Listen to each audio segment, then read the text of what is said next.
So when I first started trying to make money online, I genuinely thought I just needed to find the right method. Like there was some secret door and I just hadn't found the key yet. I tried a bunch of things. Some of them showed a little promise. Most of them didn't. And every time something didn't work, I'd go back to YouTube and find another video with another secret method, and the cycle just kept going. Here's what I eventually figured out. Almost every method you've heard of actually works. Dropshipping works. Affiliate marketing works. Freelancing works. The problem is that each one has a real learning curve, and most people quit right before things start clicking. So instead of chasing every shiny thing, I started asking a different question. Which method gives you the best return on your time and effort, especially when you're just starting out? That's what I want to talk about today. 3 methods I genuinely think are worth your time right now. All right, first up, selling digital products.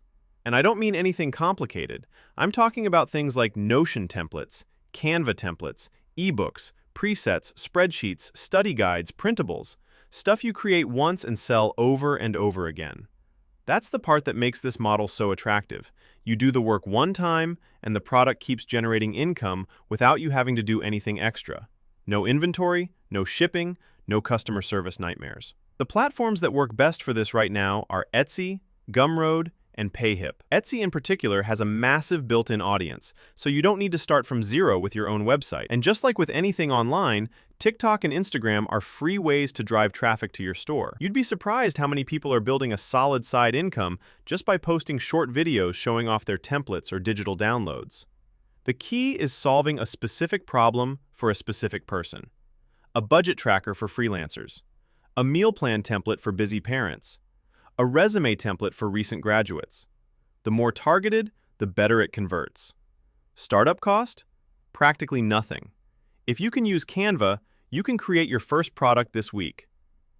Now this one has a higher barrier to entry, but the ceiling is also a lot higher, and that's building and selling software. Before you close the video thinking this isn't for you, stick with me for a second, because the landscape has completely changed. With tools like Cursor, Replit, and AI assistants, you don't need to be a professional developer to build something useful anymore. A lot of people with zero coding background are shipping real products. The model here is usually SaaS, software as a service, where people pay you a monthly subscription to use your tool. Even at $20 a month, if you get 200 paying users, that's $4,000 every single month, recurring. The trick is finding a small, specific problem that doesn't have a great solution yet. You're not trying to build the next Spotify. You're building something like a simple scheduling tool for tattoo artists or an invoice generator for freelance photographers. Niche, useful, and just good enough to charge for. Once you've built it, you market it the same way you would anything else. Content, communities, social media, cold outreach. Find where your target users hang out and show up there. It takes more time up front than the other methods, but if you land on something people actually need, the income potential is seriously hard to beat. Now the third method, and honestly the one I'm most excited about, is YouTube. I know, everyone says YouTube, but stick with me because most people approach it completely wrong. YouTube isn't just about ad revenue, although that's part of it. There are 2 numbers you want to understand: CPM, which is what advertisers pay per 1,000 views, and RPM, which is what actually lands in your pocket per 1,000 views. Depending on your niche, that number can be surprisingly high. But here's the thing. Ads are just the beginning. Once you build even a small audience, you can add affiliate links, sponsorships, digital products, and more. The channel becomes an asset that pays you in multiple ways. And ideally, one that attracts an audience willing to spend money. Then it's about making videos people actually want to click on and watch all the way through. That's it. That's the whole game. You want to pay attention to your click-through rate and your audience retention. Those 2 metrics tell YouTube whether to push your video to more people or let it die quietly. Good thumbnails, good titles, and content that delivers on what it promises.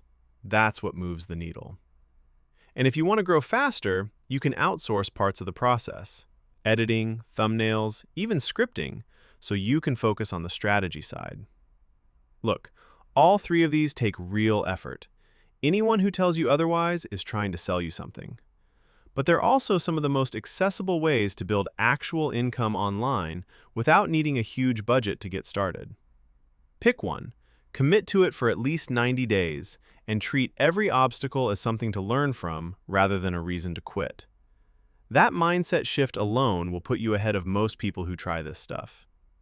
I put together a breakdown of different online business models so you can compare them side by side and figure out what fits your situation best.